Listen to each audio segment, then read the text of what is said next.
Scroll up to default. Go. Microphone. Yeah. Click OK. Scroll that one up. No, that's desktop. No, that's not what you want. Okay. Oh no, guys. Wait, let's just. Oh, jeez, this is annoying, isn't it? Okay.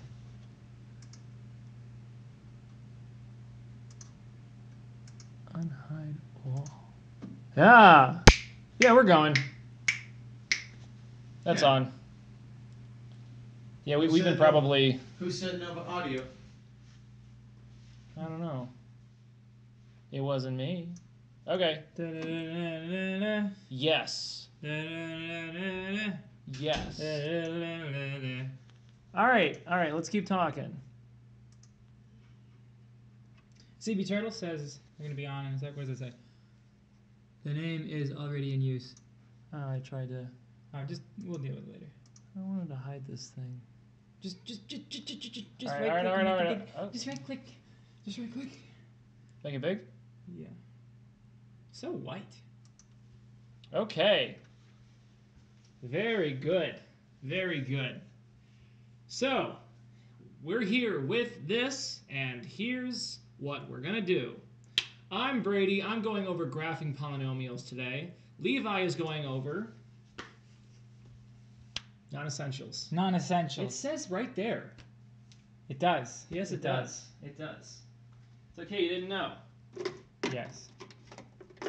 All right. So white. Fantastic. I wonder why it's whiter now. There's not a lot of color, is there? This is the white balance. We got to change that, don't we? Do we look like vampires? We don't feel like vampires, if that makes a difference. We're just going to be very white today. I That's smell fine. like vampire. You always smell like vampire. No, but like, as vampires smell, I smell those things too. Oh, you smell Well, like vampires. I smell in the ways That a vampire smell smells. things. Yeah, I guess that makes sense. Hey, okay, get out of here. We're graphing polynomials, okay? What's a polynomial? We're going to start with that. Oh man, we can go so high now. This is fantastic. Oh my gosh, look at how high I'm writing. What are we going to do? Oh, I don't know, okay? Here's a polynomial right here. It's going to be a squared minus 4x plus 7. Let's look at the characteristics of this thing. So it's got a variable, x, and it's got multiple instances of that variable, x, thank you, Yep. in descending order of exponent. We have a third degree. So when we say degree, that means the highest exponent. So this is a third degree polynomial. It's a cubic. The highest exponent is 3. We also have a not a quadratic. We have a squared term. We have x to the first power. We don't draw the 1 because it's the first power. And then we have x to the 0th power. So there's actually secretly a little x to the 0th here. But because everything to the 0th power is 1, we don't need to worry about it. But that's kind of a little bonus thing to think about. Okay, so polynomial means many terms. Here's some terms for you. And the important thing, there's a lot of important things. But the first thing to think about is what the degree of the polynomial is and what that tells you about its end behavior. 3, my lord. 3, great. Yes, well, I mean, hold on, we'll get there. Let's start with a very small one. We're going to say f of x is 4x minus 2. Dude, you have so much space. I know, this is ridiculous. It's also good because the ideal height is now above our eye level. Yeah, we're right in the middle. It's excellent. Yeah. So 4x minus 2. So we got a y-intercept of -2. We're going up by 4. Then we go 1, 2, 3, 4 over here. Okay, so it's something that looks like this. All right, now this is a first degree polynomial, also known as linear. Makes a line. It's got a consistent slope, all that stuff. Take a look what the ends are doing. One of them is going down, one of them is going up. Now if I were to make the leading coefficient, which right now is a 4, into a negative number, let's see how that would change things. So f of x is equal to -4x plus 2. So now we've got a y-intercept there, but now we're going to be going down. But our ends are still doing the opposite of each other. One's going up, one's going down. That's first degree. Let's go to second degree now. f of x is equal to x squared plus 1. This is a quadratic or a second degree polynomial. Y-intercept is at 1, and then we have this parabola. Now a parabola, both ends point in the same direction. They're both doing this. And if I wanted to make the leading coefficient negative, they're still going to point in the same direction, albeit it will now be downward. This is also going to be a little bit tighter because that leading coefficient is larger. Okay? So quadratics, same end behavior. Both things going up or both things going down. We're going to keep on going. Let's talk about cubics.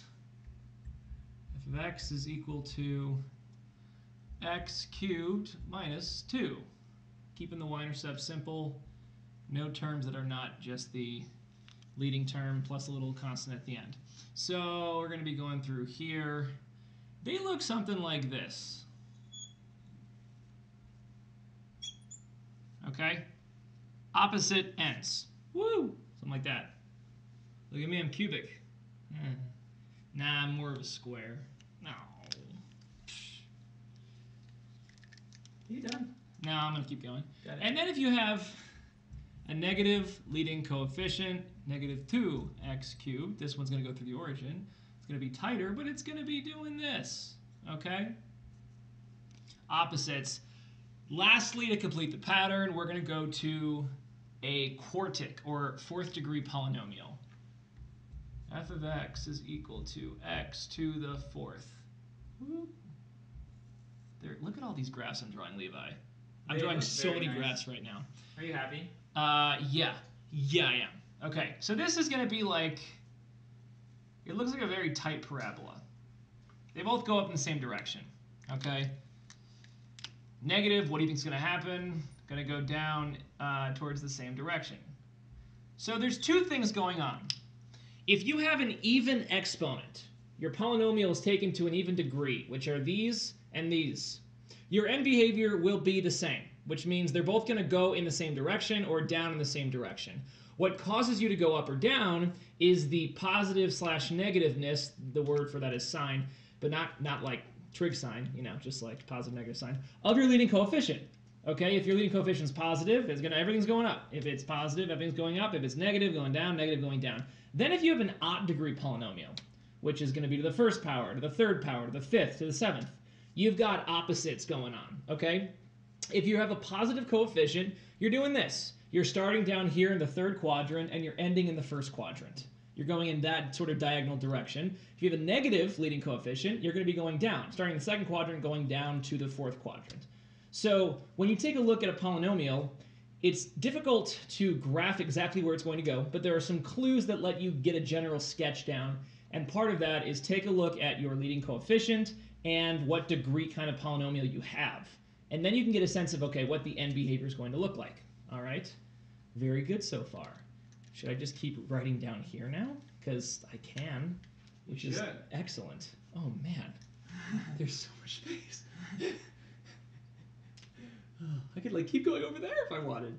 Or over there. I'm so excited. I know, I am excited. I'm an excited bird. Yes, you are. Because I'm a bird. Okay. Now, let's talk about zeros. Okay? I'm going to be giving you... Well, we'll talk about what they are really quick. So, let's say you're able to factor a polynomial into something like, I don't know, x minus 2, x plus 3, x minus 7. Great, so you factored it. First question is, what degree was this polynomial? If you multiply everything out, which is going to require you to FOIL these two, and then what you're going to get a quadratic term, you're going to FOIL that with this, you're going to end up getting a cubic. Okay, you can see that from just the first terms, x times x times x. You don't need to multiply everything out, but you can see it's going to become x cubed. So this is going to be a cubic polynomial. Do we have a leading coefficient? Well, we have 1. X times x times x is just going to give us 1x cubed, so that's just going to be a positive 1 that our leading coefficient is, okay? These things here are factors, and what factors give you are the X-intercepts, slash zeros, slash roots, slash solutions. All those things are the same. Factors are different, but if we set f of x equal to 0, that's like setting the y value equal to 0.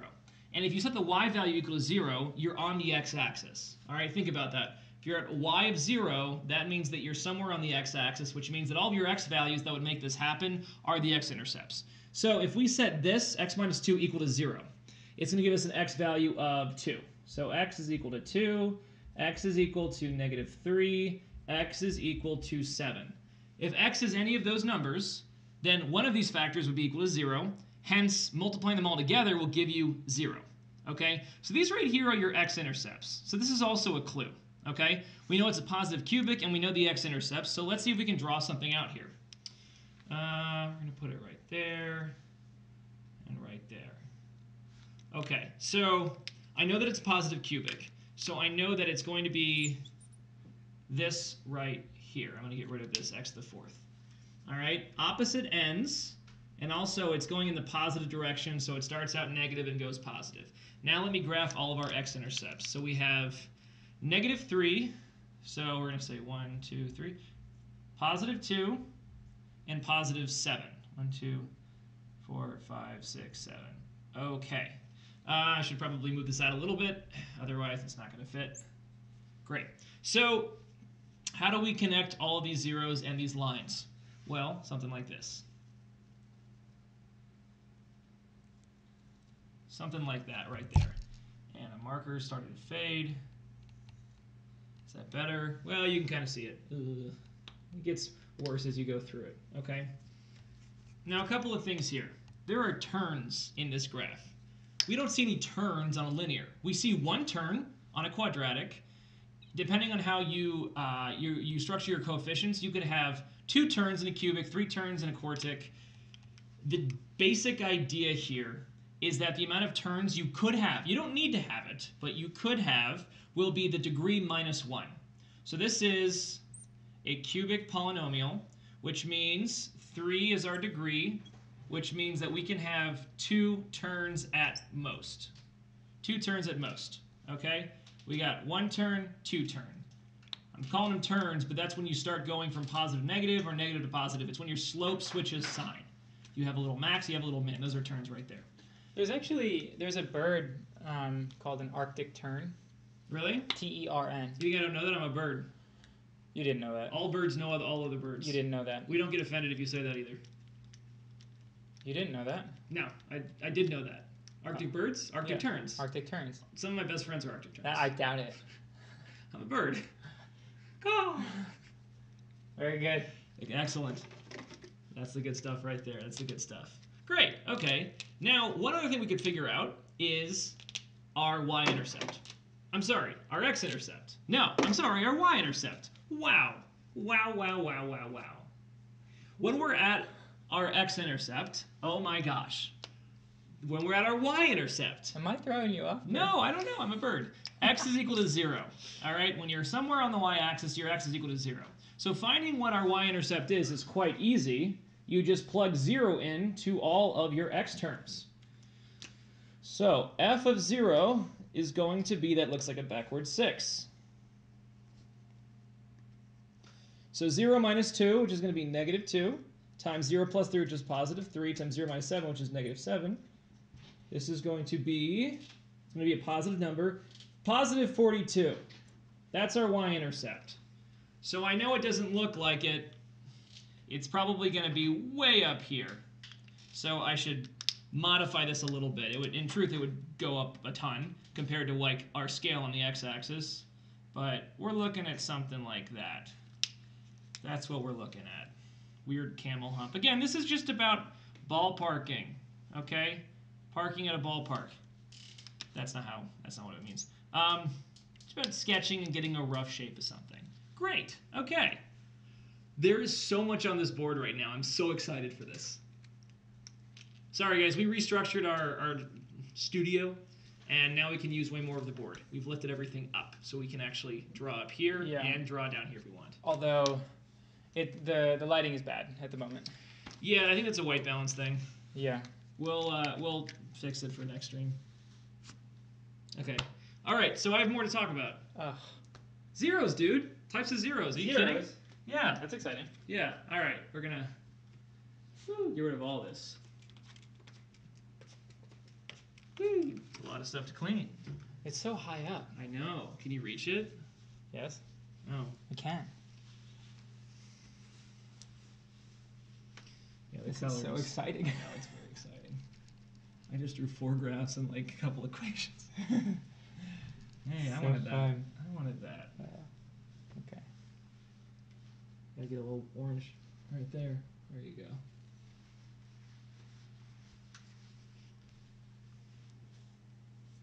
We're streaming everything right now, right? Mm-hmm. Excellent. Very good. Extremely good. My dear chap. Okay. There we go. Absolutely. You're not supposed to just be silent while you're doing this, so I'm ad-libbing. Filling the void. Filling the void by saying things like, "Oh, sure."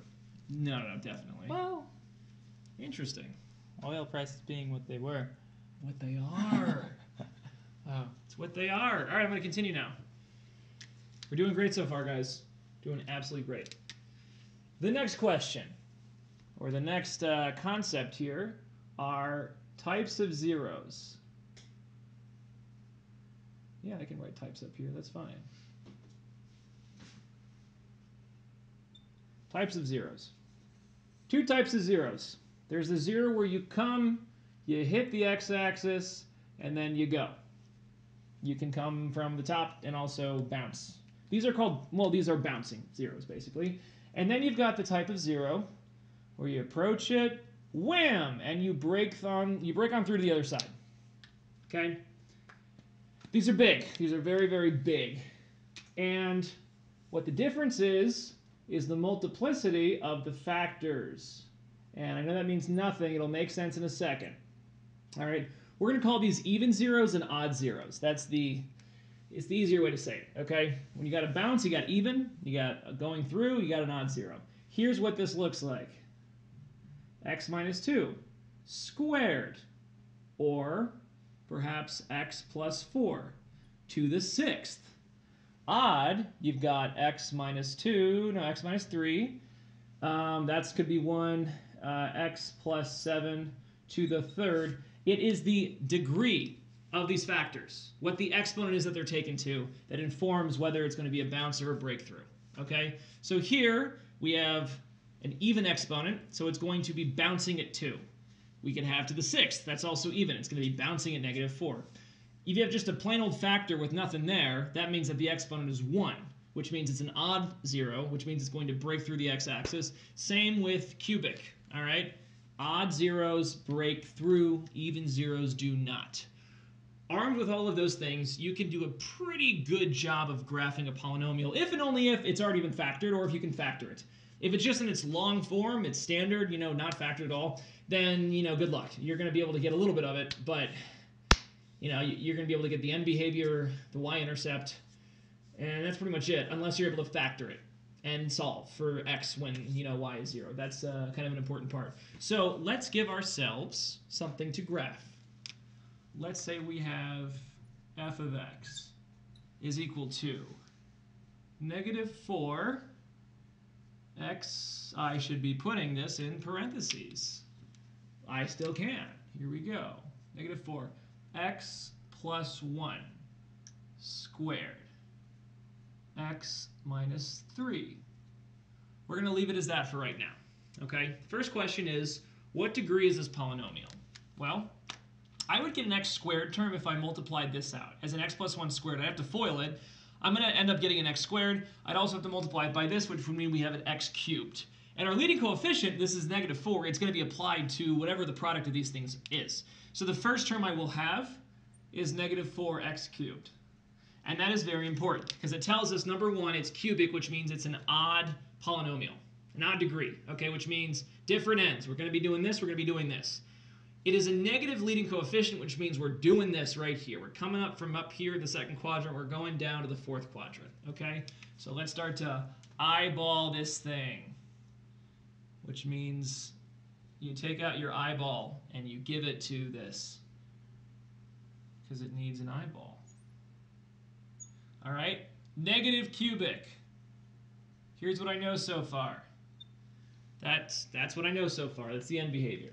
Now let's talk about the zeros. We have a 0 at -1. So this is -1, and this is at +3. -1 is even. It's bouncing. 3 is odd.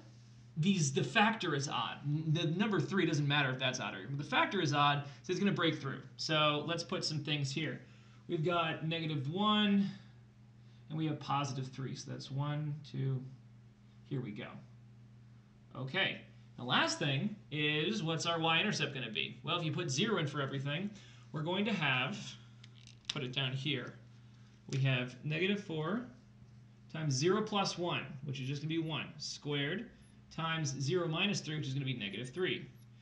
1 squared is just 1, really doesn't matter. -4 times -3 is equal to +12, which is pretty high up. I mean, I got my scale wrong again, I apologize, but I'm just going to say it's up there. We're going to say that that's 12. All right. This right here is the bouncing one. That's our even 0. This right here is the breakthrough. That's our odd 0. This thing is basically going to do itself at this point. So it's going to be, let me use blue. No, green. It's going to be coming down. It's going to bounce. Bam. It's going to go through the y-intercept, and it's going to break through because it's an odd 0. And then it's going to go on its merry way that way. Okay? It looks pretty vertical right here. That's not how it's going to look, and I am sorry about that. I didn't know. I did know, kind of. I didn't really know. But yeah, that's what you get, okay? It's kind of fun. I think it's fun.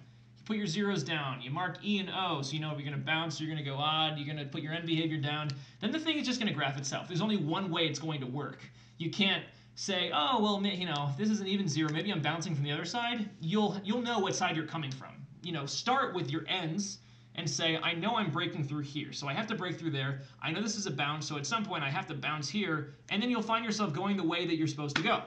So your polynomial will kind of graph itself at that point. Yeah, let me know if there's any questions, but I love these. These are really fun, and they make you feel really smart when you're able to do them, even though it's like, how would you be able to do that? This is a crazy graph. Well, if you break it down and look for the clues, it's not too crazy. Now, of course, all the intermediate values are, you know, who knows? Leave that to Desmos or your calculator, but the important values are all you. Very good.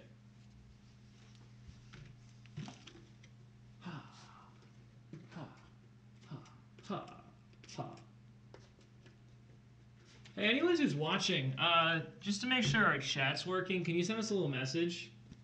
I'm also feeling a little lonely. Just want to see if anyone's there. Is anybody out there? Hey! Oh no. How did I know it was going to be Honomeru? Thank you, Hono. You didn't. I thought about it. I'm like, I bet it's going to be Hono. Hono is always on top of it. It's sending us a little hi message. And we appreciate you very much. Thank you, Hono. You do great work. Keep it up. We appreciate you very much. Yep. What Levi, the crazy guy, said.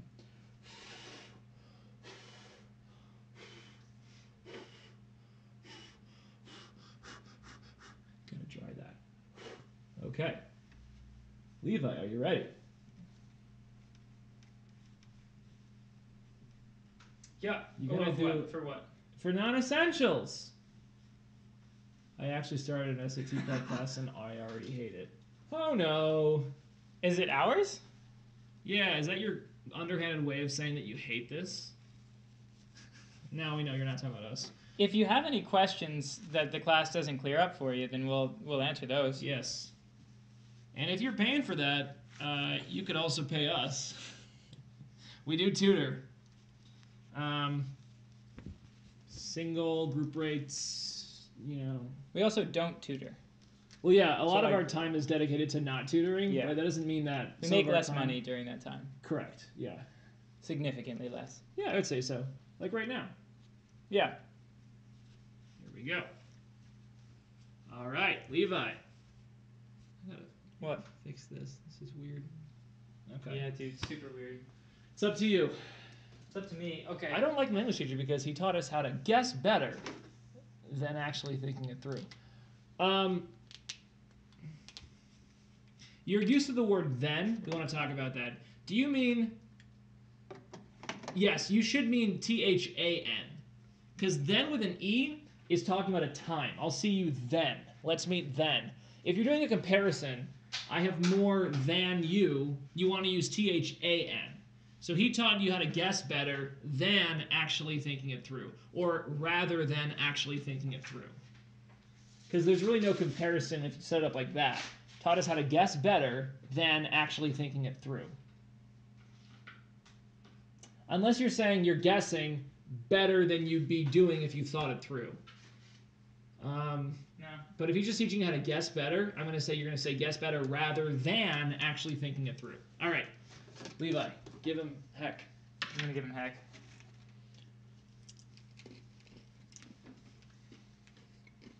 What's happening? I don't know. All right. Oh no. How do you feel about non-essentials? Do you want to talk about that? I'm down to talk about non-essentials or anything else in the writing section. You want semicolons, colons, independent clauses, commas, dangling modifiers, misplaced modifiers, pronouns. Oh, we don't have an overlay right now. That's not ideal. No, it's ideal. Apostrophes. What would you like? Wow, my skin is almost translucent. We'll fix it. One of my students got mad at me today Why? because so I asked her what are the 4 main uses of commas on the SAT, and she got 3, and then she was trying to think of non-essentials, and she said, I think it starts with an A, and I said, oh yeah, and I was about to say it, and she said, appendix, and I said, no, that's actually separated by colon, and she stopped, and then she said, okay.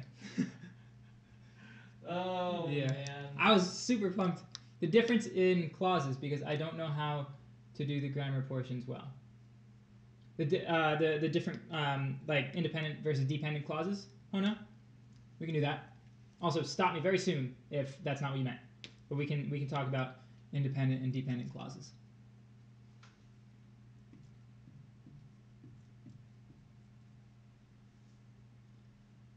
Clauses. This is a subject. Yes, the independent. Okay, so we have a subject and a verb. And then from there, we break down into 2 different options. We have option 1 and option 2. We have independent clauses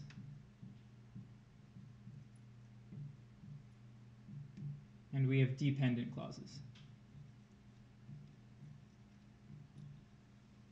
Now, this independent clause means it is a complete thought. So it can stand alone as a sentence. This one is incomplete. Incomplete. So this relies on something else. For example, if we say,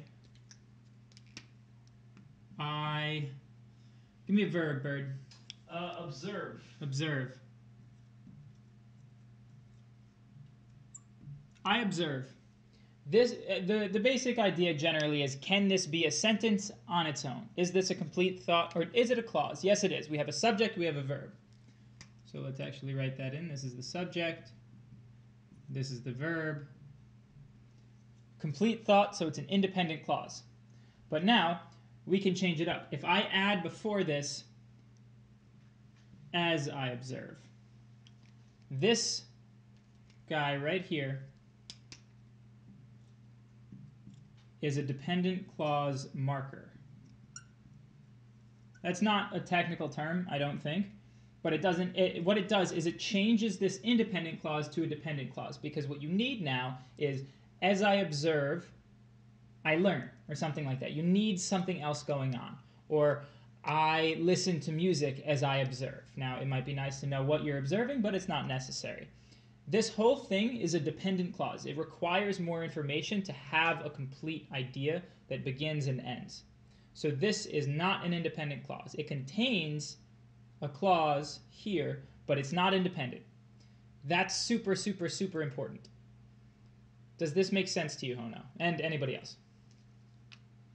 And then from here, we can work into what we see in sentences and things like that. Cool. Okay, so Hono, question for you. Maybe you've seen this one before that we did. I whistle while I work. So can you tell me in this sentence here, first of all, in this thing here, is it a full sentence? Can you say this and end it with a period? And then if so, where is your independent clause? And is there a dependent clause? What's going on here? Sorry for punching the mic. Maybe that hurt your ears. I don't know. It hurt my knuckle, for sure. But where's your independent clause here if this is indeed a full sentence? I'll give you 10 seconds-ish. Has Hono told us where he lives? I don't know. Mm-hmm.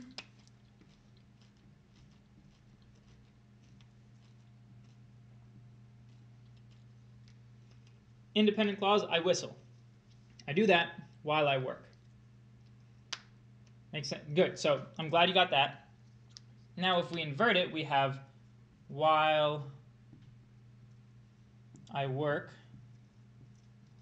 There is so much space on this board, Brady. I know.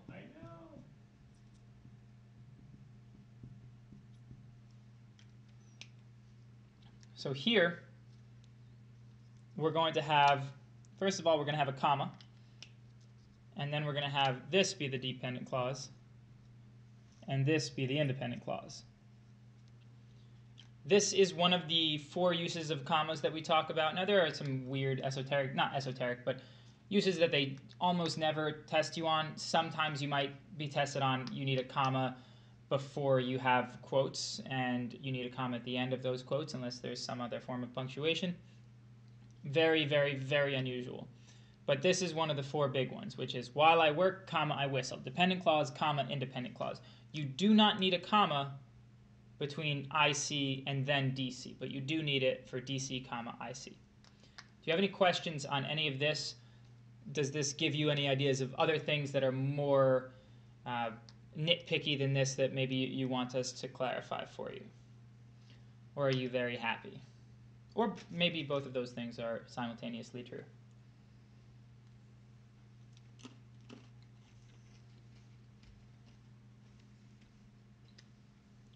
There is so much space. I don't know what to do with it. That's all I'm thinking right now, Braid.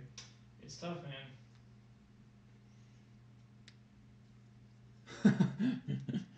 Now you have to redo your homework? Well, I mean,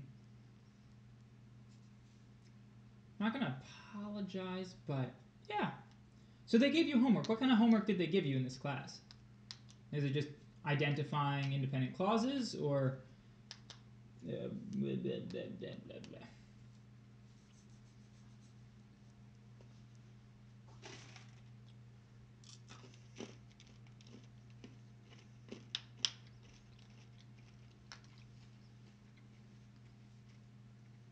Also, Hono,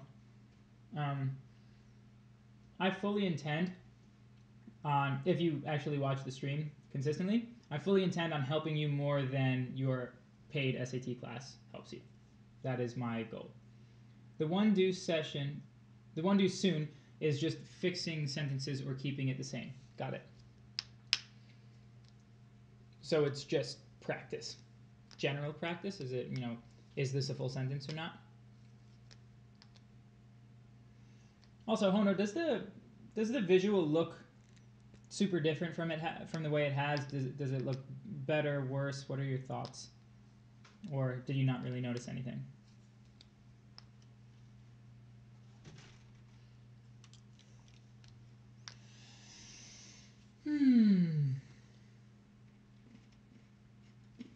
Bright and blurry. Yeah. Sorry about that. The feed? It will be fixed. Yeah, he said it's more bright, so it's a bit blurry. That's about what we thought. Okay. Do you want... We've talked about okay, and the work is just practice, but there is a reading portion. Got it, yeah, the reading section. I just got a buzz. Was that no? Why am I getting that? Okay, Hono. Are you comfortable with non-essentials or appositives? I don't know how you've learned them. Are you comfortable with the non-essential elements in sentences and things like that?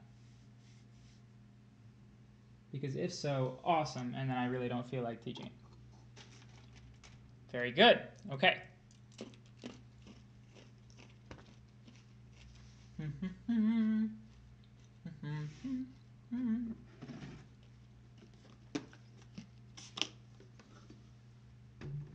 So that's what we're going to talk about. You know what this is. It's just terminology-wise, you're not familiar with it. Whatever.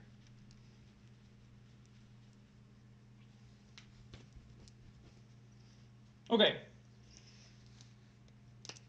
If we have the independent clause, I talk to Brady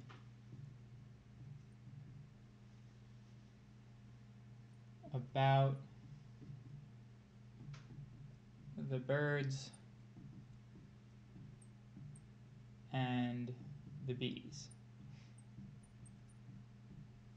Now, this is an independent clause. I talk to Brady. Or I talk is technically the independent clause. Then you have the predicate situation going on. You have a preposition. You have about this stuff, yada, yada, yada. It doesn't really matter. You have I talk to Brady about this stuff. So that's your independent clause. Now, a non-essential, it's in the name. That's why I don't use the word appositive, because that's a technical term, but it doesn't actually help you.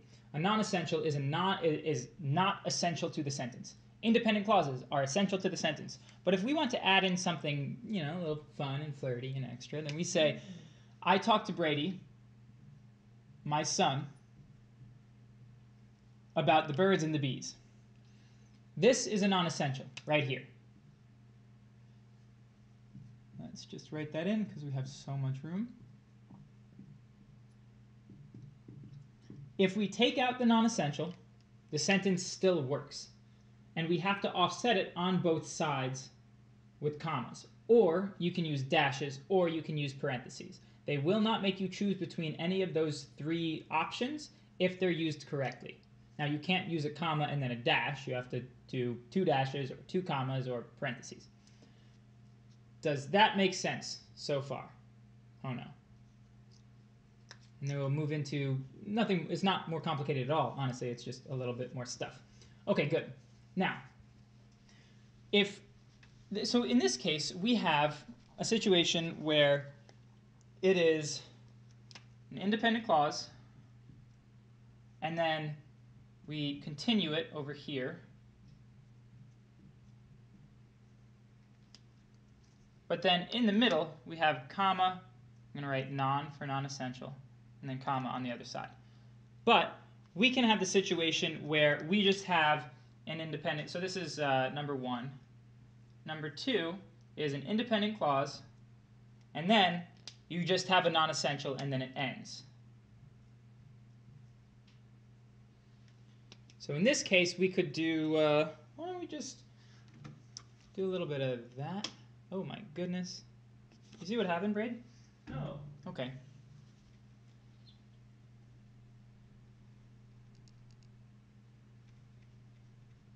So if we end the sentence there, we have, I talk to Brady, my son. We still have an independent clause. Now, obviously, the sentence is totally different. So we're not talking about the birds and the bees any longer. We're just talking to Brady. So I talk to Brady, my son. You definitely want to make my son a non-essential because it's just a little extra information. We don't have to say it. But the sentence ends.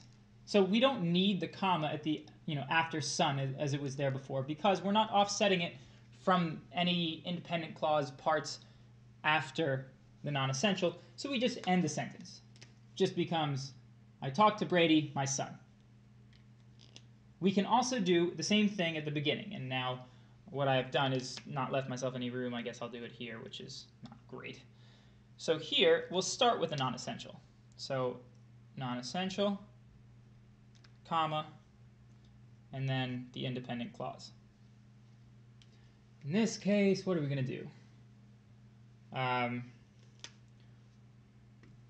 A growing boy my son eats lots of bugs. That's you, Bird. Yes. You eat lots of bugs. Yes, I do. Caw for me, boy. No, caw. No, don't caw. Caw. Okay. Fine. A growing boy, my son eats lots of bugs. So now this one is a non-essential at the beginning, and then a comma, and then the independent clause. Now this non-essential is going to be describing the thing that immediately follows it. So a growing boy, my son eats lots of bugs. We would not say a growing boy, I watch my son eat a lot of bugs, because we're starting the independent clause with I, so this non-essential here is a descriptor for what immediately follows the comma, and so it wouldn't make sense to describe myself as a growing boy because my son is the growing boy. So we have to fit, you know, the non-essential is a description here, and it has to be next to the thing that it describes. So it has to start with my son rather than I watch my son do that. Oh no, does that make sense? This is non-essentials. It's either in the middle of your independent clause or on one end, depending on what thing you're describing in the context and all that. Do you have any questions on this stuff? There's so much room. This is so cool. We should have done this months ago. Brandon would never have left. It's not necessarily true.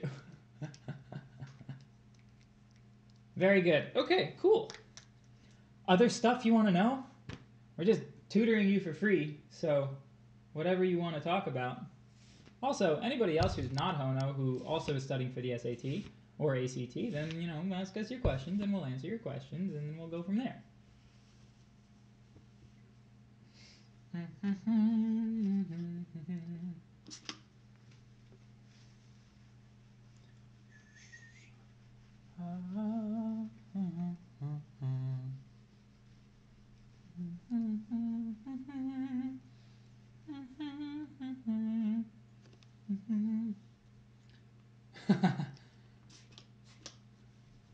do they say? Hono really needs to redo his homework. Oh no. Oh no, is it fine if I refer to you as a he or his or whatever? Well, not his, but he. If not, that's cool. If cool somewhere else or some other way, then, you know, let us know. It's just easier than consistently repeating Hono. I am a girl. Dang it! I mean, well, good. I'm very glad, but also, yeah. May I refer to you as she? Is that fine? My mom's a she. No lots. Dang it! Oh my gosh, Brady. What? It's happening. What's happening? The stupid scrolling no. thing. But it's actually way easier to scroll now. Awesome. Yes. Okay. Thank you, Hono. I appreciate it. Sorry. Okay. Other stuff you want to know? Aside from how dumb I am, I guess? Hey, Hey, what, Bird? don't say that.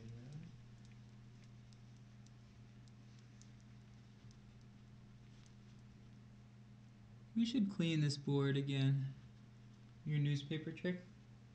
I know. I try to do that this weekend. No other questions?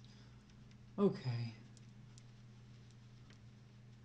Braid, do you want to talk about other stuff? Kind of. Okay. What do you want to talk about? Other stuff. Okay, that's a good point, yeah. What other I stuff? only kind of want to talk about it. Oh. Well, do you want to come up here? Yeah, I do. Okay, come up here. Right now? Yes!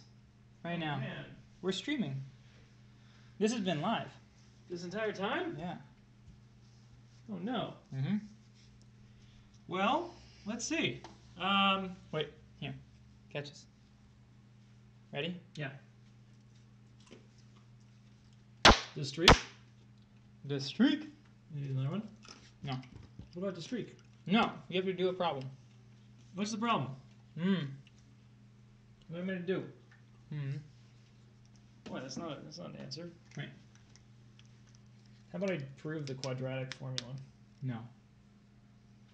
Why? I don't want to listen to you do that. I'm not. I won't say anything. I'll just do it. No. No. Are you sure? Yes. It's really fun. No. It's like 8 or 9 lines. That's it. No. I won't say anything. What do you have? I'm going to do other stuff. Okay, hold on. You don't have questions. That's fine. Hopefully you're still here. Do you have a preference of what section we go over? Reading, writing, math. Which one would you prefer that we do stuff in? Ideally, so whatever you prefer, totally open, but don't choose reading because we don't have an overlay right now. So writing or math?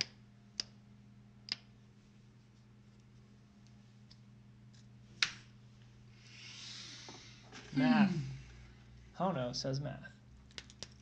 Great, Hono. Maybe it's, oh no! Like Complex numbers. Complex numbers? Hono, how are you at complex numbers?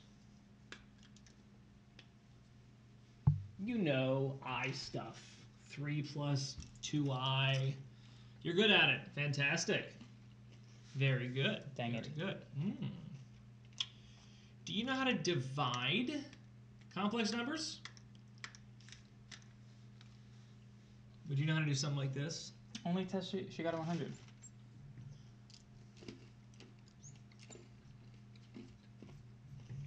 You don't know how to divide complex numbers? You don't know how to divide complex numbers? I will teach you, Bird. Please teach me. Okay. I want to teach. You've been teaching. Any number. Oh. You want to do word at a time? We can try. Any Number can be written as a fraction. That's true. or A complex number. in Complex. form. A Plus B I is a complex number. where A is a real number. and B is also a real. number. And Bi is the complex. I mean that's the imaginary component. Yeah, I Imaginary. mean B is a yeah, okay. So you've got your real component and then you got your imaginary component and you know all this stuff. I'm not really sure why we're explaining this to Hono. Because it was fun. And then together they make a complex number. Okay. So if you think about rationalizing denominators, first time that you have that come up is when you have square roots in denominators. So Levi, let's do a number over a square root. Fine, all right, I'll do it. Number over a square root? 6 over the square root of 3. Yes, as I usually anchor this lesson. We don't like having square roots in the denominator, so in order to get rid of it, we multiply by root 3 over root 3. Which we can do. It's the same thing on the top and bottom, then we're not actually going to change the value of the fraction. This gives us 6 root 3 over, now here's the fun part, root 3 times root 3 gives you 3. This fraction is now simplifiable to 2 root 3. We are done rationalizing. We have to do the same thing over here. So yes, this is division, but you can also think of it as a fraction with the denominator 3 minus 4i, obviously. We have to be able to multiply it by something so that we get the complex number out of the denominator, or at least the imaginary component. We do not want to have I anywhere around our denominator. So 3 minus 4i. We have to multiply this by something so that it essentially has no more i's in it. Hey, I know that guy. Yeah. Yeah, I went to school with him. So Jerry the Arctic Tern. Yes, we used to call him J-T-A-T, J-Tat. Or his Jerry tattoo. the Arctic Tern. Oh, got it. Yeah. So if you multiply by, I don't know, let's see, got any good guesses? Maybe you multiply by I. That might do something. If you do that, you're going to get 3i minus 4i squared. And of course, I squared, we all know, is this marker's not good. Hono had a guess. Is it the reciprocal? Multiply by the reciprocal. Not exactly. The reciprocal would be multiplying this. Well, you wouldn't be able to multiply by the reciprocal because That changes the expression. It changes the expression, right? You have to multiply by something over itself. So this fraction times something over something. Let's call it. Here we're gonna multiply it by c over c. Okay, so it can't be the reciprocal because that has the different numerator and denominator. Okay, I'm gonna keep going with this. I squared is -1. We have 3i minus 4 times -1, which gives us the complex number -4 plus 3i. We didn't actually get the imaginary term out of it. So it's not going to be that. It's not going to be multiplying by I. What you're going to have to multiply by is called the complex conjugate. If 3 minus 4i is your starting, then 3 plus 4i is your complex conjugate. It's the same numbers, but you just change the sign of the operation. Because if you multiply 3 minus 4i times 3 plus 4i, let's see what's going to happen. 3 times 3, 9. 3 times positive 4 is plus 36i.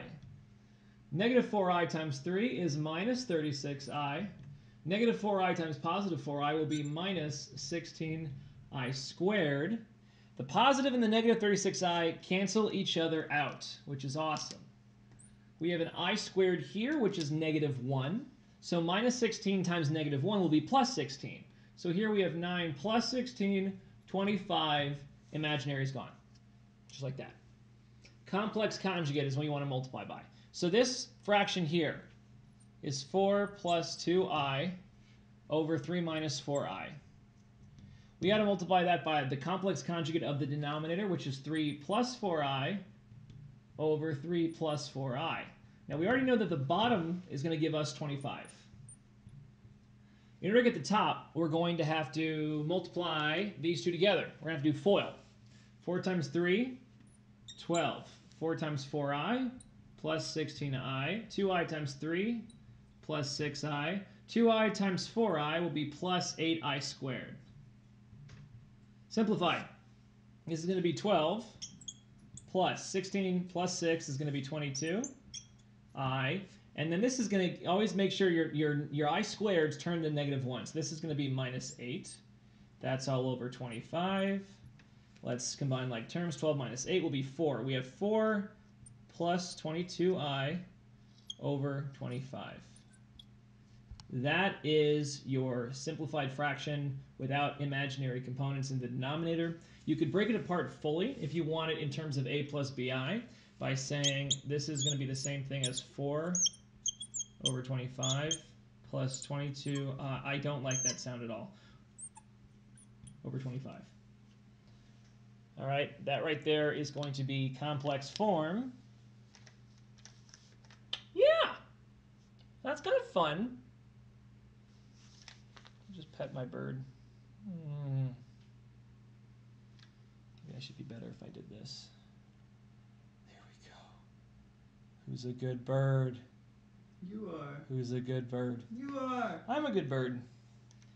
And someone has to get ready to eat his little worm. Oh. This little worm's trying to get away. All right, Brady. Let's erase some stuff. You can see speed lines because the worm is like trying to get away fast, but it's a worm. Okay. The bird too. No, you can leave the bird. I want to keep the bird.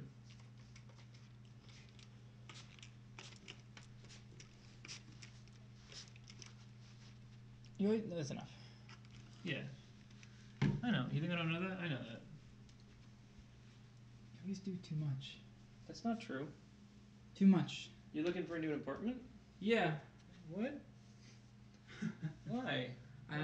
Something came up. What about all the money? You gonna dry that off? Oh, that's good. That's good. Look it.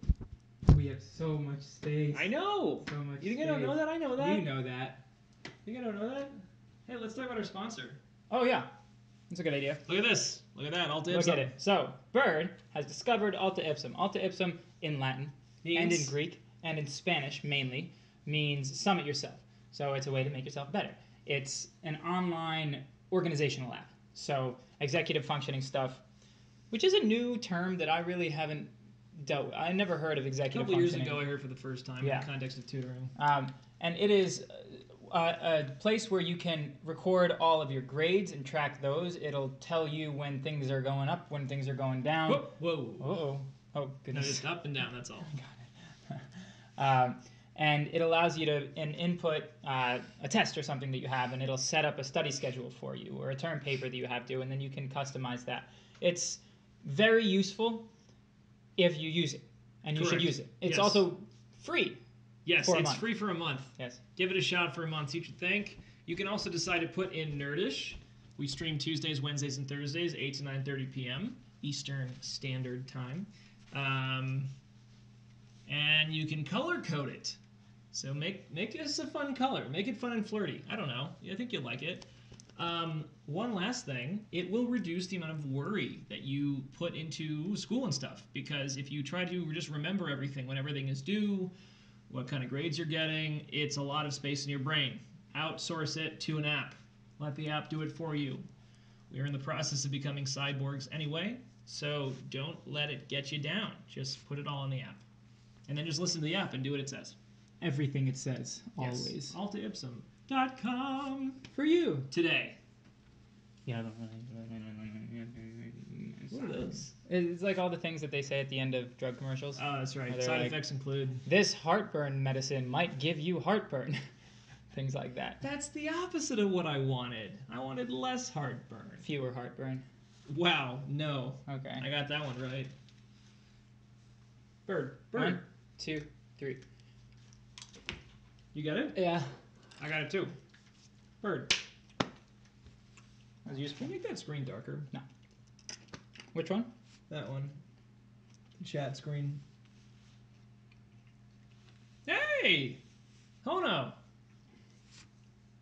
See what you think. See it, feel it, live it, love it. Give it a month. Live it, love, learn it. My stress levels are severely high with my workload. Ah. Hi, CB Turtle. How are you? Are you a turtle today? What? Maybe. Stop! I'm just dropping them everywhere. You're so upset. Yeah. Hello there, Mr. Turtle. I like your style. I think it's fun. Ah! You didn't watch TV. You wouldn't know what that is. That's Ned's Declassified School Survival Lover Guide. with Robin Williams. It's neither of Wow. those things. Okay. CB Turtle. Walking down the street, CB Turtle. The kind I'd like to rip the shell off and eat. Very upsetting. That's the Do song. you have any questions about the SAT or ACT, CB Turtle? Yeah, CB Turtle. Anything coming up soon? Test, birth, Things you're death, excited about? marriage. Wow. Hopefully you don't know that death is coming up. Is it death like every 8 seconds or something? Or It's 13? got to be way faster than that. In the world? Oh, it's all the time. There's a lot of people. There's a lot of old people. Fanboys, just questions around them. Yeah, why not? Okay. The fanboys. You want to write the fanboys? Yes. Fanboys, there are 7 of them. The correct term for what they are the coordinating conjunctions. Forget that immediately. Forget it. Fanboys, what you want. For and nor, but or yet so. For and nor. But or yet so for, and nor, but or yet so for, and nor, but or yet so for, and nor, but. Anyway, they're all used for different contexts and different purposes, but if you pair them up with their best buddy, the comma, you have a recipe for disaster. You have a recipe to separate 2 independent clauses, which is, 2 complete sentences. Okay? So, comma nor. You don't really see that often. Oh, it's comma but. If you ever see comma but, what that tells you is that you should have an independent clause before and after. So check both of them. See if there is a full sentence before. See if there's a full sentence after. If they are, then you've used comma but correctly. If not, you've got to change one of them. You can't have not 2 independent clauses around comma fanboys. I like this hat. Bird likes chocolate. Yay! He's a bird. He's a I don't know why I said dog. Actually, I do. Any way to definitively tell if it's independent clause? That's a great question. Yes, an independent clause has 3 things. Three things. Why not two, my lord? Subject, verb, and complete idea. Okay. You should be able to say it by itself, say it like it's a sentence, finish, and then say to yourself, could I say that to someone and would they understand what I'm saying? And there's no missing idea, okay? So for instance, I went to the store is a complete sentence, also known as an independent clause. You have a subject, which is I. The subject, we should probably write this stuff down. I did. When? Before? Yeah, this is what I taught Fine. to Hono. Subject is who or what is doing the action. So I went to the store. The subject is I. Went is your verb. It's your action. To the store is just extra information, but you have a full sentence there. If you put a word like although in front of it, although I went to the store, you no longer have an independent clause. That's a dependent clause. It needs more information, okay? So you have to have a subject, you have to have a verb, it's got to be a complete thought, and if it's not, you don't have an independent clause. Bird likes chocolate. That is an independent clause. Comma but, that's a comma fanboy, so we need to have another independent clause. He's a dog. Well, that's not safe. Right. Dogs eating chocolate's not good. Two complete sentences on both sides, so we're good. They generally will not. They will not just ask you, "Hey, is this a full sentence?" They will ask you. They will require you to understand independent clauses versus not independent clauses by having you, requiring you to have a comma fanboy. So you have to make sure that these are both independent clauses. Or they'll give you two phrases like this, and you can either just put a comma here. You can do comma fanboys, and comma fanboys would be correct because you cannot separate two independent clauses with just a comma. It's called the comma splice. You can't do it ever. There is no right way to separate independent clauses with just a comma. Yeah. Or just the word but. You have to do comma but. Yes. They come together and they make something greater than themselves. It's like a Power Ranger, but you don't know what that is. I'm sure they don't. Power Rangers, they were like these people in metallic suits that would bond together and make like a big robot. Did you get the M&M that I put in there? No, I did not. Okay, you should get that before it... For what? Another way to tell if it's an independent clause is to hold it up to the light and see if there's a watermark. Without the watermark, it's not going to be independent. I think also if you light a flame to it, it should give you like a purplish hue. Then you know it's real. So, comma fanboys is one of the 4 ways of separating independent clauses. There's also periods, semicolons, and colons. Bird? Yeah, M&M. I'll try the flame one next ACT. Yay! Sorry, I got excited. I shouldn't have done that. Very good, CB Turtle. Very good. Well done. Did Hono ask for comma fanboys? Oh no. No, it was CB Turtle. After CB Turtle waved, and we waved back. Uh-oh, I hear it coming on. Here coming on. Ba-da-da-da-da, da-da-da-da, ba-da-da-da-da-da-da-da-da-da-da-da-da. Oh, 5, 6, 7, CB Turtle. Walking down the street, CB Turtle. The kind I'd like to take the shell off and eat.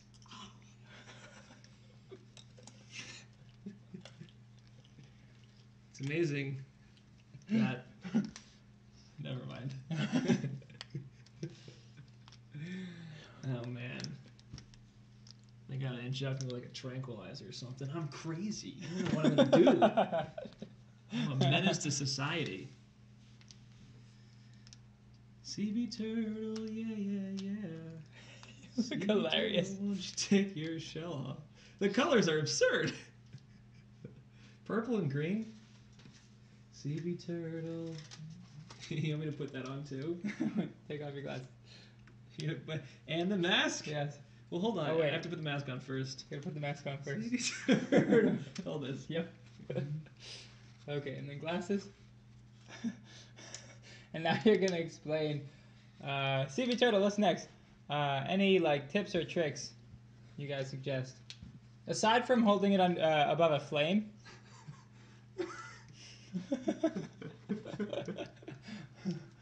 It does look like Mardi Gras. Oh, God.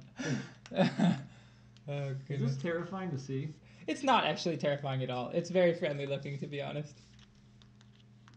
It's super strange, but I don't think it's scary at all. Any tips or tricks you guys suggest during the ACT? Yeah, kind of everything that we talk about on the stream.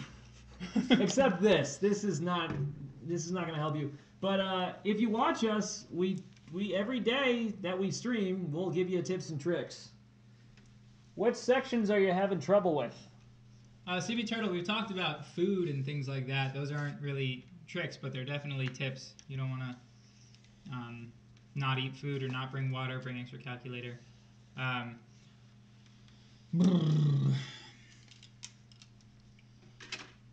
What section in particular? Maybe we can give you some more specified advice.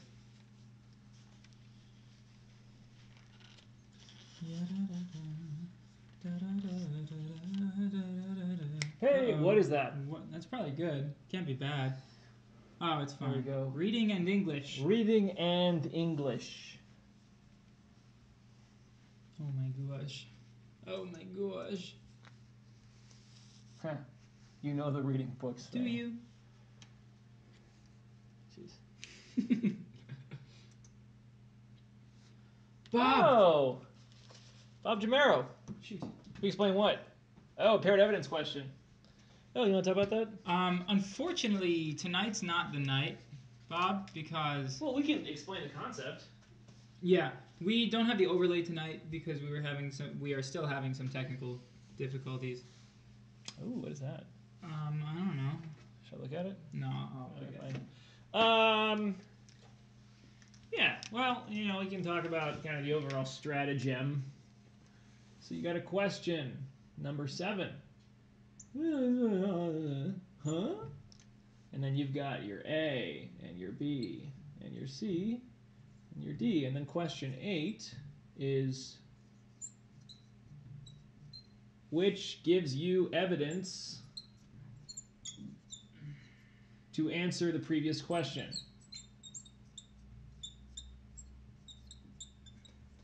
This marker is garbage. Everybody clap your hands. Oh, he gives you an actual... That's nice. Yeah. Wow, this is such good quality. So, when you get line numbers, so we got line 26 to 32. And we've got 52 to 56, and so on and so forth. You should observe that that is what the pairing is first. So, take a look at the next question to the one that you're currently doing to see if it's an evidence question. Because the evidence for the answers will be in one of these 4.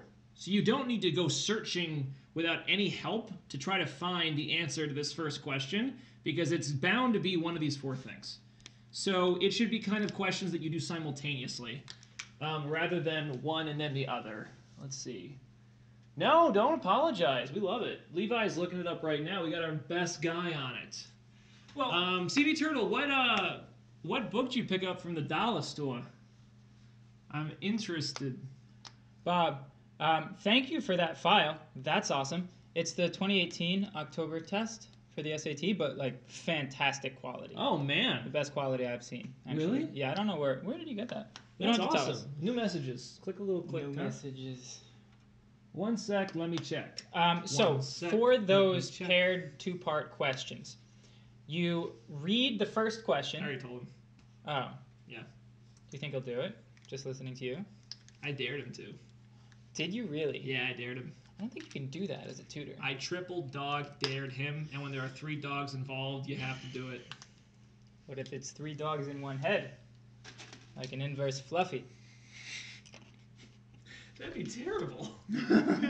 3 bodies all connected to one head. That's been known to happen. Yeah. Can I erase this? Yeah. You and what army? Yeah, go ahead. So wait, are you gonna help Bob with those question numbers? Oh, I get it. Sorry, Bob. Levi was a little slow on the uptake there.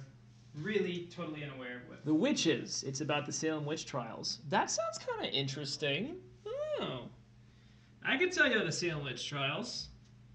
They're pretty crazy. That's all I know. That's not true. I know a little bit more. Supposedly they weren't actual witches, but it depends who you talk to. There's actually some witch trials going on right now. I think in Nevada. Or Nevada, they're trying a couple witches. I mean, yeah, you gotta punish witchcraft. It's like you either do or you don't. And it's like, if everyone did it, there'd be a problem, you know? So, like, yeah, a couple isolated witches here and there, it's probably okay, but it's categorically, it's not a good idea to let society, you know, just kind of turn away and let witchcraft happen. Don't listen to anything that I said over the past 2 minutes. And if you did listen to it, just try not to memorize, or don't even reflect on it. It should just go in one ear out the other. Yeah, CB Turtle. That's good. See if you like it. We should, you know what, Levi, we should probably put together like a good, like, list of book recommendations. We should do that. Nerdish books. I mean, Nerdish's favorite books or something. Because I know I've liked a good number of books. I doubt it. That's true. I've liked it. Really? Yeah, you want to know a weird book? Cat's Cradle by Kurt Vonnegut. That's a wild book right there.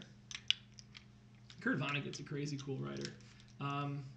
Anyway, so you're figuring out Bob Jamaro's questions? Yes. Okay, Bob.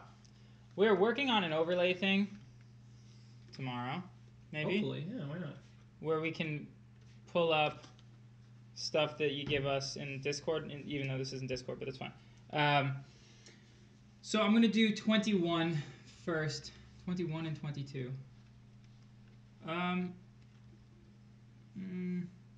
Hey, so you asked about paired evidence questions, but 21 and 22 in the link that you gave me are not paired evidence. No, he fixed it. 22, 23, sorry. Oh, I see. Very good. So I've been looking at the wrong one for a little while. That's ideal. Okay. I'm not going to read this passage right away, and we'll see how we do. So, based on the passage, textbook authors in the early 1990s would most likely have expected which condition to result from the blocking of fast fibers? Oh boy, nerves. Got it. Did we take that one? No. We've seen it before. We've seen that. Yeah. That's right. Which choice? Okay, so now we're going to go to the line numbers, so 1 through 4. And we're looking for information that shows us what textbook authors would expect to happen from blocking fast fibers. Do lines 1 through 4 give us that information? In the early 1990s, textbooks acknowledged that humans had slow conducting nerves, but asserted that those nerves only responded to 2 types of stimuli, pain and temperature. Okay, I saw nothing about blocking nerve fibers, so I don't like 1 through 4. Notice I'm not looking at the answers to question 22. Lines 4 through 7, we're still looking for the result of blocking fast fibers. 4 through 7. Sensations of pressure and vibration were believed to travel only along myelinated, fast signaling nerve fibers, which also give information about location. Again, nothing about blocking stuff. 11 through 13. It's possible that 4 through 7 has something, but I don't love it. 11 through 13, starting with blocking. Okay. Blocking slow fibers only seem to reduce sensitivity to warmth or a small painful shock. That sounds pretty good. We're talking about blocking nerve fibers, and we are still talking about textbooks talking about stuff. So I like that one.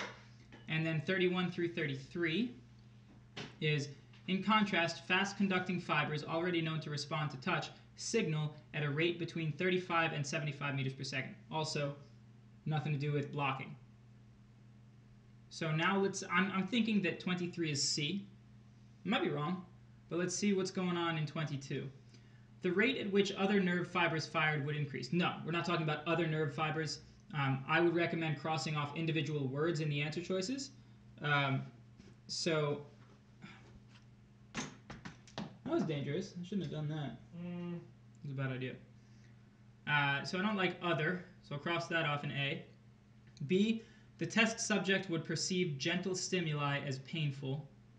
No, it wasn't mixing things up. C, the body would compensate by using slow fibers. Sense pressure. Doesn't really make sense, just grammatically. And then D, the ability to perceive vibrations would be impaired. I want to go back to 11 through 13 and read that one more time. Blocking slow fibers only seem to reduce sensitivity to warmth or a small painful shock.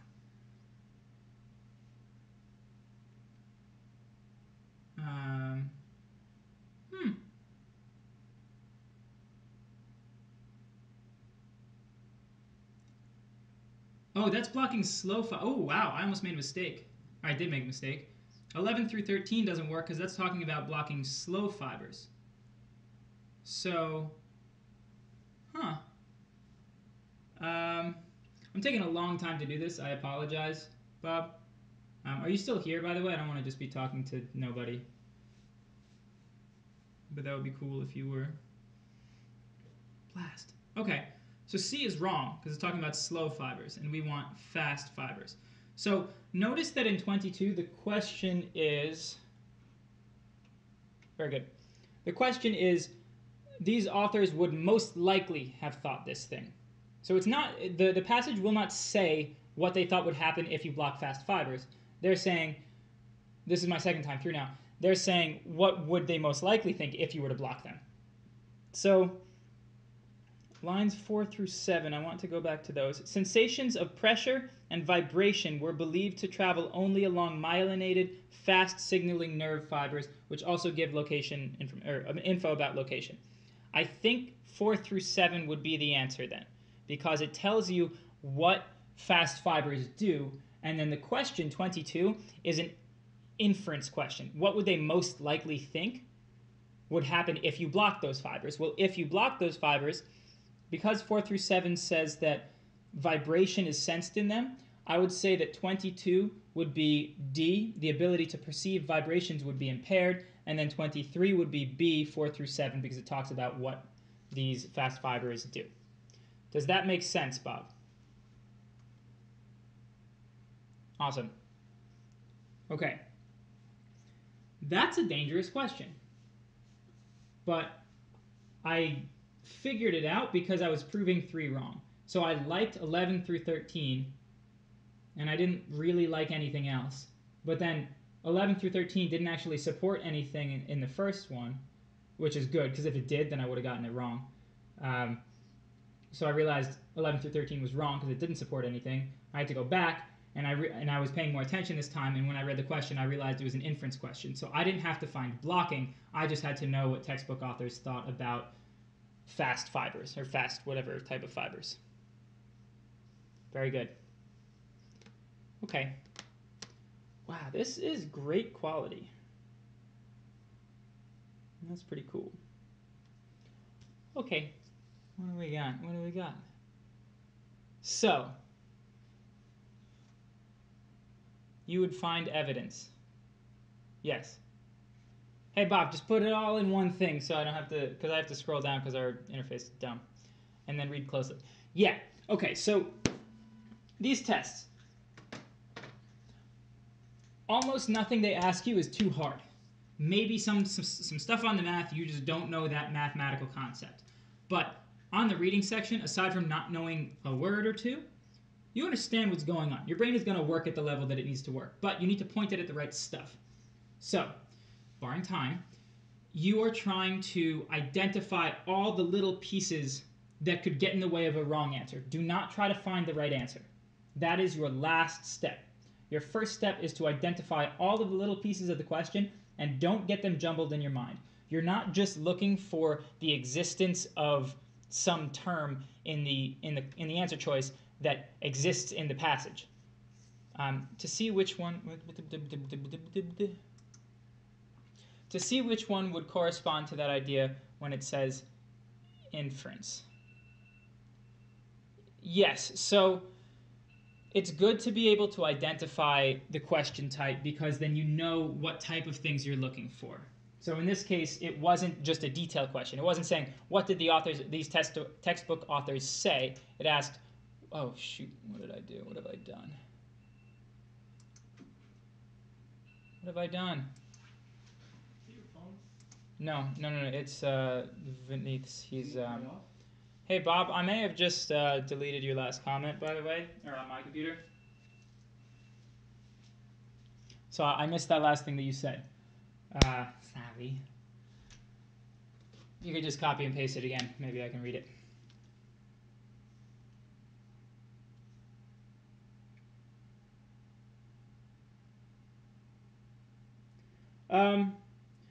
I don't think that the answers to inference questions are ever directly stated. Sometimes they might be a little more direct, but no, I don't. I mean, then it would just be a detail-oriented, just a detail question. What did they say about this thing? If it's saying what are they most likely to think, or in this situation what would happen, that's an inference question. And then you have to look for the things that would define what these people believe in general, and then you have to add on whatever the question's imaginary circumstance is.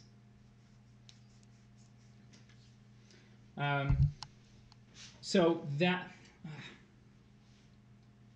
yeah, it is about, more than anything else, it's about the question, and then it's about the line numbers. If you can get rid of irrelevant stuff, then that's awesome. Be very careful about jumbling ideas. In this case, I did jumble the ideas at first. First I saw they were talking about slow muscle fibers, or slow nerve fibers, and blocking those. But it said what would happen if we blocked fast ones.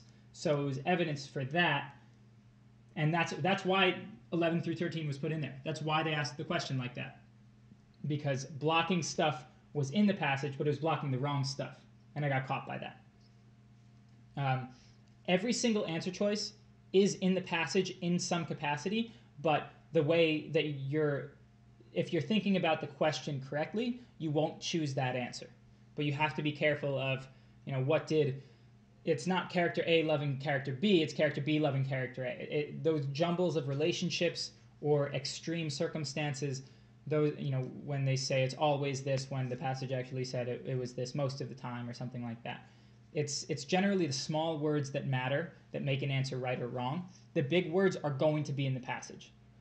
The general things that it's about, that's there. Okay, I'm done talking your heads off about that.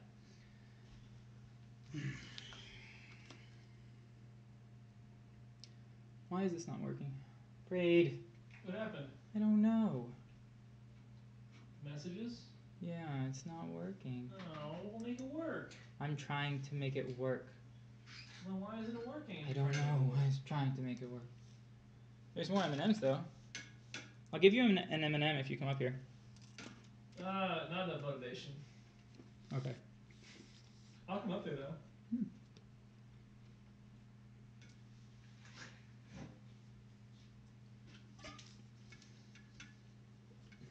Those, they remind me of how Dr. Seuss drew surprise in Bartholomew Cubbins. No, sorry, it was something about hats, but the main character was Bartholomew Cubbins, and it may have been named Bartholomew Cubbins. It may have been. This chat's just waiting for any messages. Oh, we had a bunch of messages. Yeah, Bob.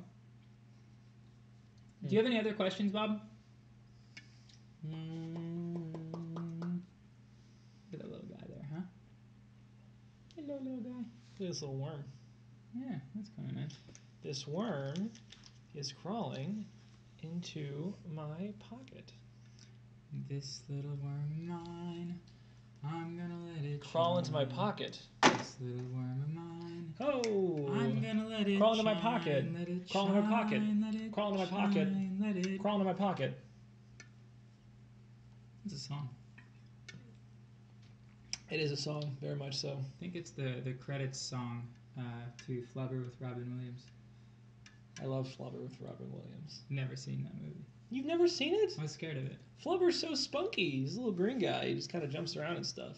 Yeah, it was scary. And he has a weird, knowledge of human or, American culture at the time, so he could make, fun little jokes that we all understood. Yeah. It's like, how My does bank this... statement is ready. Oh, well, you gotta go. I gotta go. You gotta go I get gotta that, see dude. That bank statement. Absolutely. Just rang the doorbell. Mm. Okay. You done? Yeah, we're done. If you have any questions now, ask them. If you don't. If you do or don't, ask them tomorrow when we stream tomorrow. Mm-hmm. Yes, have a good night, CB Turtle. Please come with your questions, armed and ready. Did I tell you that the armored head in Macbeth, I always thought was a head with arms coming out of it? No, you didn't tell me that until now. So Even the when answer I is did yes. it as my senior project. So what actually is it? It's like a head with a like armor. Oh, Yeah. okay. It's like a knight's helm. That makes a little more sense. Makes significantly more sense. A little more sense. But also, they're supposed to be terrifying apparitions. So I was thinking, oh, it's a head with arms sticking out of it. Yeah, I saw you in that. Yeah. I didn't know you at the time, but I saw you in that. But I didn't know you at the time. I'm confused. Yeah, me too. All right, guys. Have a good night, everyone. Yeah.